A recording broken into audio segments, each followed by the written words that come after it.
Madame, Monsieur, bonjour. Merci de prendre le rendez-vous de l'information de la mi-journée sur BB24. Voici le sommaire.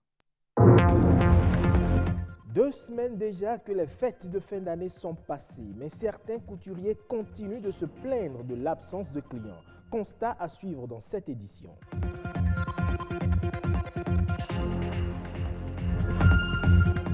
Comment utiliser les instruments de musique traditionnels pour produire de la musique urbaine et comment adapter les instruments traditionnels à la musique urbaine béninoise? La problématique était au cœur d'un atelier de formation des artistes.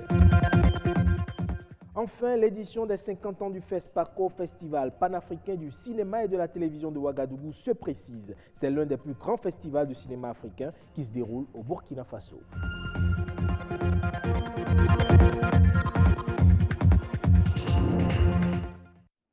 On démarre ce journal par une nouvelle brève. Le Bénin va disposer très bientôt d'un nouveau code pétrolier. Les députés procèdent depuis hier à l'examen de la proposition de loi portant code pétrolier en République du Bénin. Ce code entend permettre une meilleure maîtrise du patrimoine pétrolier par l'État ainsi que l'assainissement du cadre contractuel des opérations pétrolières. Il vise également l'adoption de mesures destinées à faciliter et à rationaliser l'accès aux blocs pétroliers, l'amélioration de la gouvernance du secteur à travers la mise en place d'un cadre institutionnel clair et l'adoption de mesures destinées à promouvoir les activités de recherche et d'exploitation pétrolière. Je le disais dans les titres, déjà 2 semaines que la période des fêtes est passée. Et pourtant, chez les couturiers et autres artisans de mode, l'ambiance est toujours morose. Pendant que les clients se font toujours désirer dans certains ateliers, dans d'autres, par contre, les habilleurs ne ménagent pas leurs efforts. Constat dans quelques ateliers de Cotonou avec une équipe de BB24. Pas de commande. Atelier presque vide de clients. C'est le constat fait chez stylistes, créateurs de mode et couturiers. Mais d'un atelier de couture à un autre, la situation n'est pas la même. Ce maître couturier reçoit quelques rares commandes. Avant les fêtes, j'ai eu beaucoup de commandes, mais après les fêtes, les clients deviennent très rares. Dans cet atelier 6 à Aïbatin, Dame Eliane, maîtresse couturière, est indifférente à l'ambiance après fête.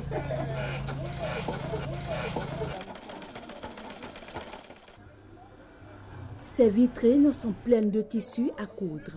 Chez moi, après ou avant les fêtes, là, c'est la même chose. Il n'y a pas de différence. Parce qu'on travaille beaucoup. Et après les fêtes, là, on s'est reposé pendant 1 semaine pour pouvoir retrouver des forces, pour pouvoir livrer les clients qui restent. Parce que je n'avais pas livré tous les clients. J'ai toujours des commandes de l'extérieur et comme du Bénin.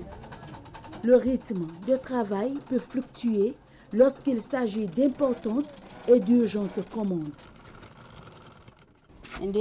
Après les fêtes, on n'a plus assez de clients. On est souvent libre. Avant et après les fêtes, nous travaillons avec le même rythme. Il n'y a pas de différence. Cette dame est une cliente de cet atelier. Pour éviter les désagréments liés à l'affluence des fêtes de fin d'année, elle préfère passer sa commande après les fêtes. Ainsi, elle est sûre d'être livrée dans les temps. Je devrais apporter mes tissus depuis avant les fêtes, mais j'ai préféré les apporter après les fêtes parce qu'avant les fêtes, il y a trop de commandes. Or, moi, je n'aime pas le travail qui se fait sous pression. On n'est jamais satisfait de tel travail. Mais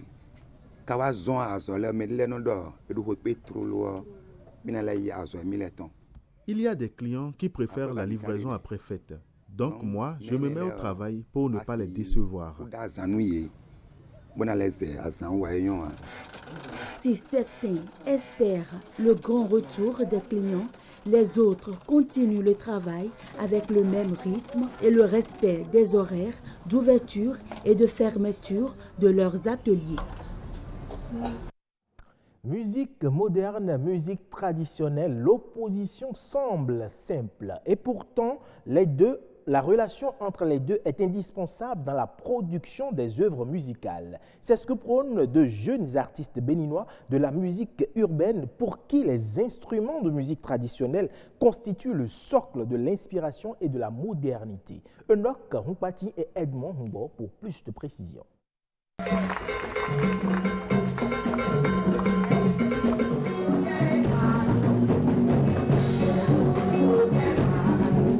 On reconnaît sur ces images trois grandes figures de la musique béninoise.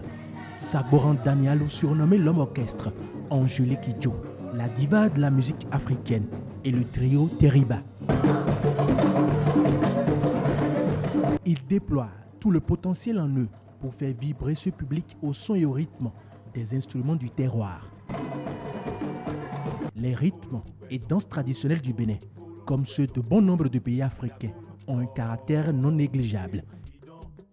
Les anciennes gloires ont bercé plusieurs générations à travers des productions d'œuvres musicales inspirées des instruments locaux. Malheureusement, la musique béninoise actuelle, surtout celle urbaine, est presque sans identité.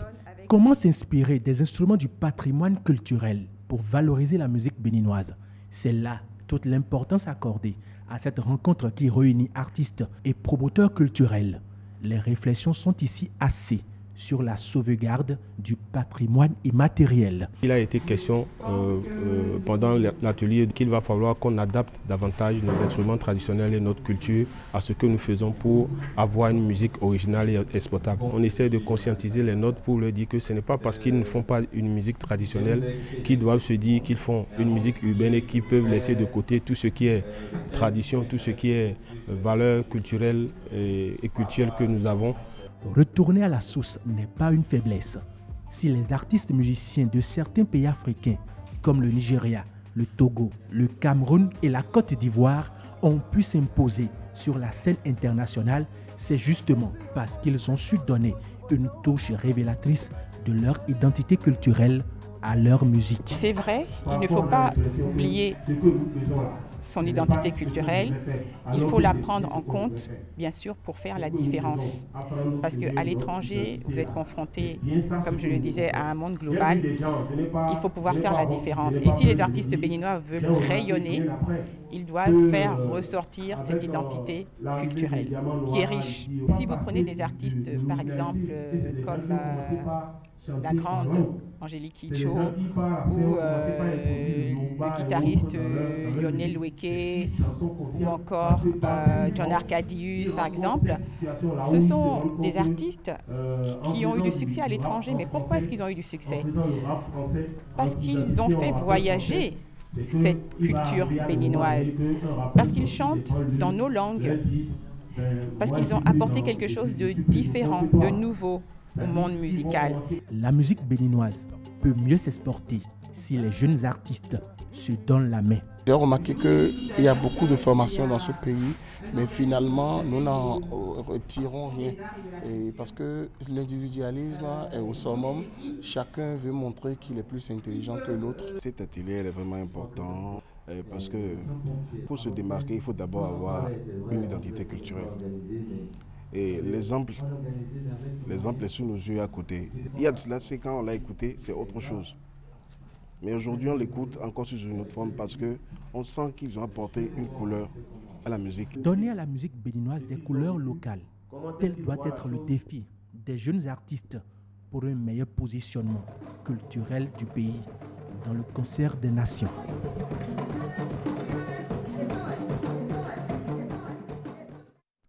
Merci Enoch Humpati. En prélude à la 26e édition du Festival panafricain du cinéma et de la télévision de Ouagadougou, FESPACO, prévu du 23 février au 2 mars 2019, le comité d'organisation était à Paris dans le cadre de la promotion du dit festival. Le FESPACO édition 2019 se veut celle de la rencontre entre les générations pour confronter notre mémoire et forger l'avenir d'un cinéma panafricain dans son essence, son économie et sa diversité. Suivons plutôt. Paris, 15 janvier 2019. Nous sommes à plus d'un mois de la célébration Ouagadougou Burkina Faso du cinéma africain. Le FESPACO, le Festival panafricain du cinéma et de la télévision de Ouagadougou, aura 50 ans, un âge d'or qui correspond à la 26e édition de la Biennale du cinéma africain. Après la conférence de presse inaugurale tenue à Ouagadougou le 20 septembre 2018, c'est au tour de Paris d'abriter la conférence internationale de promotion du FESPACO.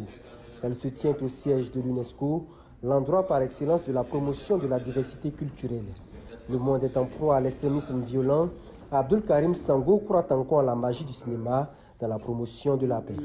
En ce temps de notre histoire commune où partout dans le monde, l'extrémisme violent gagne du terrain, le cinéma peut et doit contribuer à la promotion des valeurs partagées par les nations civilisées qui sont, je cite entre autres, la démocratie, la liberté, l'égalité, la justice sociale et la fraternité.